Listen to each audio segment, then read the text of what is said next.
right? Capital exploits labor, capital exploits people, capital exploits land, and I, all these things. okay.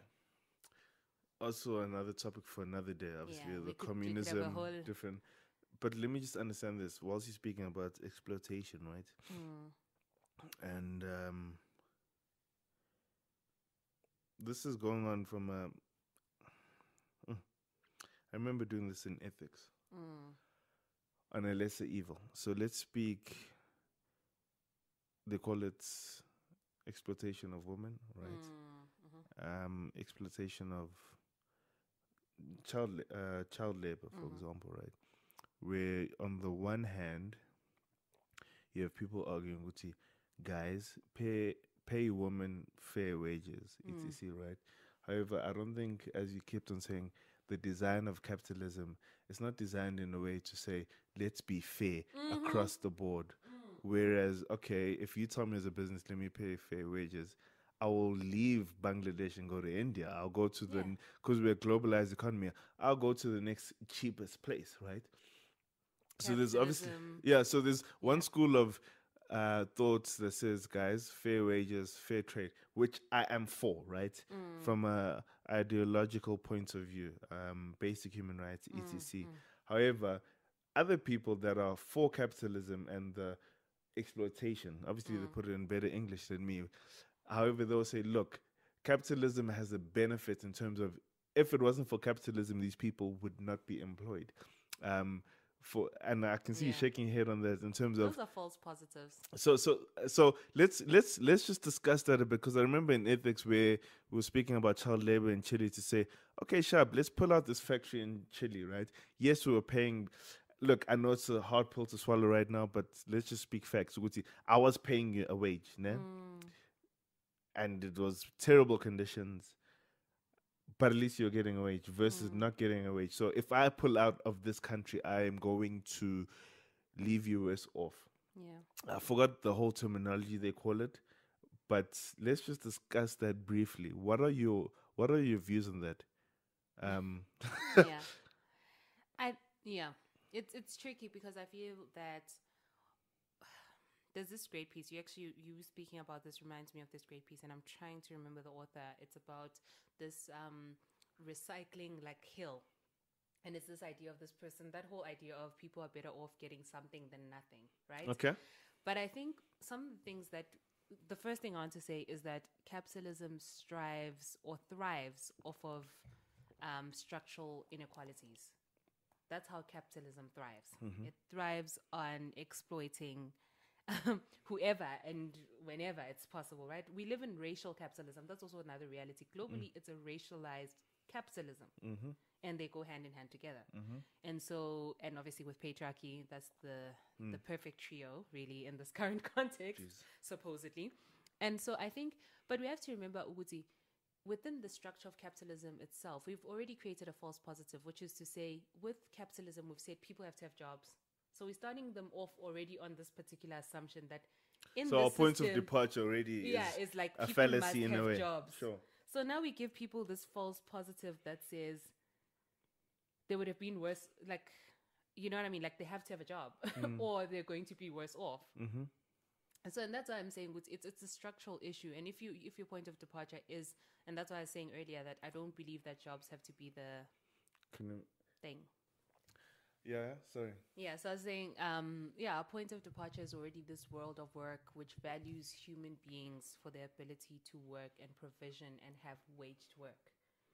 So the minute you are unable to do that, in a way, your value in the capitalistic system is not acknowledged, Sure. right? And which then justifies why then capitalists say you are better off with the job than without, because we live in a society that is driven by wages, right? You need a wage to survive. You need a wage to have food, to have basics, which is why enter human rights. Right? Like it's almost like people are like, let's build this economy thing, and then years later they were like, yo guys, this economy thing is not working. There are many people who are poor. And then they were like, let's correct it. Okay, now we need this. Now we need human rights. Now But 90s. do you correct it within the current system of capitalism? So do you introduce human rights in this current capitalistic system? Do you introduce what is it? The triple P: people, planets,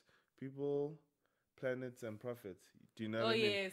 I know that one. Do you introduce that in the, in the current system? And why I ask that is because, number one, it's probably, yes, it's the right thing to do, but practically, would it work? Because we need to look at who is capitalism benefiting Yeah. at the end of the day, right? Which there can be many debates and arguments by it's the West. I won't mention any countries, the West, Hey. but We all know. We all know. you know, but if it's not gonna benefit them in any way, like, and I'm generalizing here, huge generalization. There are great organizations that are trying to do better in these, in the West, in the East, in Europe, but just generally the system is not designed, because I love the word you use, designed in that way to actually. That's the different. Like, are we going to be reformists? I don't believe in being a reformist. I don't believe in taking a car that's. I used this analogy the other day, and apparently an economist loved it, so I'm going to use it here again. Which is to say, you can have a car that's broken, and you can decide, I'm going to take this broken car, and I'm going to spend thousands and thousands and thousands trying to fix it. By the time I fix this, then this will be broken. Right now, you're continuously just fixing. Sunk cost fallacy, right? Right? But, or you could decide, you know what? I actually need a new car. Like, I can afford, you can afford both. Let's start there. You can afford both. And you choose the broken car. And you, with an intention to change it. Right? And so this is my thing. We continuously, and that's why I've been telling people that I'm very cautious of how people speak about COVID. Everyone is like, yo, guys, no turning back. We're not going back to the status quo. We are changing our ways. But when you actually hear what people have to say in addition to that, you realize like they're perpetuating the status quo in very real ways. And I think sometimes, we talk about this a lot. It's like rethinking economics for Africa is a big part of our organization, right? And one of the words that have been re-emerging a lot is reimagining. Like, even as progressive economists, as progressive as we think, as progressive as we think they are, we need to reimagine beyond what we've always thought was true. Like, we need to re-educate ourselves. We need to unlearn, relearn, continuously learn. Like, and I'll give you a practical example, which is to say, in 2003, the basic income grant made sense. It's 2020. I actually think we need to dream bigger. Because sometimes what happens is the things we've been crying about all along, we finally get them and we get a portion of what we were asking for and we feel like, wow, I finally won this. But it's like the argument is beyond. We should be thinking, guys, 500 is not going to make the impact we need now, right? We need something else. And so it's the same with capitalism. I mean, I'm definitely for feminist futures that are degrowth, that are green, right? And that are purple. And purple economy refers to the care economy. So understand the labor that is done mostly by women and the value that it has in society.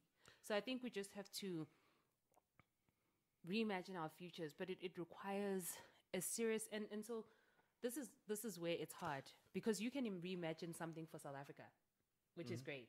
But South Africa functions within a global economy and a global structure and political settlements, which are largely men. So they're not going to be like, yay, feminist futures, whoop, whoop. That's not what's going to work, right? So it's always that hard thing. It's like, it's the difference between ideology and what actually happens. So I feel like feminist economists, at least, or people from different sectors, sociologists, everyone, because this is not just economic problem, it's a multi-sector problem, have been rethinking how the economy should be, right? They've been doing this labor and work. Now the question is, how do we get from there to implementation? Which is big question mark, obviously, around that. If I knew the answer. But what I'm saying is, in all of these things that you want to happen, does it happen in the current economic system? Because you keep on saying, let's reimagine. Do we reimagine and reform? No, I'm saying we can't reform. I don't think we should. So you basically, Let's But restart. when you say buying a new car, you basically let's restart Yeah, let's this restart, guys. mofo. We're going to throw away every single policy we've written in South Africa over the last 26 years. Not throw away, but we're going to put them in a study room now. Ne? So, And we're going to we're going to write from scratch every single thing. We're going to think about every single thing. We're going to analyze through these lenses. This is our framework. We're going to think about the gender implications. We're going to think about the disability implications. We're going to think about these different things. Ne? When each policy, we're going to rewrite each policy, and we're going to think about how it relates to the constitution. Right? Like, we're going to make sure everything is aligned in a particular manner. Okay. I want to add to your analogy about the car, because I was enjoying that one. I'm like, you know why they don't want to change it? It's because the person who owns the car is a mechanic. So he enjoys fixing it, and it's in his benefits. Do you know what I mean? He's like, there's no labor cost. Yeah, like, type of thing. And let me keep on fixing it. It just keeps me busy, because that's how I find my value. And it's also like the beloved car. Like, they inherited the car from their grand, so they feel like they have to save it. Like, it's that's actually what it is.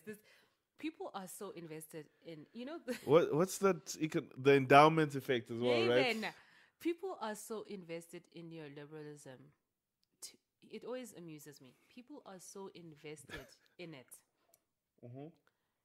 Yo, guys, like, I can never wrap my hand around this, right? Like, I don't understand how you can be invested in a system where you can visibly see how unequal it is in a country like South Africa. Like, how can you be so invested in a system? Like, even if you're a beneficiary of it, ne? But you have to remember, being a beneficiary of the system doesn't mean you always have a safe haven. Because if shit hits the fan in South Africa, guess what? You're also in South Africa. Do you know what I mean? Like, so I don't understand how you can be so invested in a system that even on a selfish level threatens your own existence. On a selfish level. Like, I'm not even saying people must care about other people, but on a selfish level, that you can't sustain, that you can't sleep at home at night and think, Yazin, I'm going to live like this forever. Yeah, no, I hear you.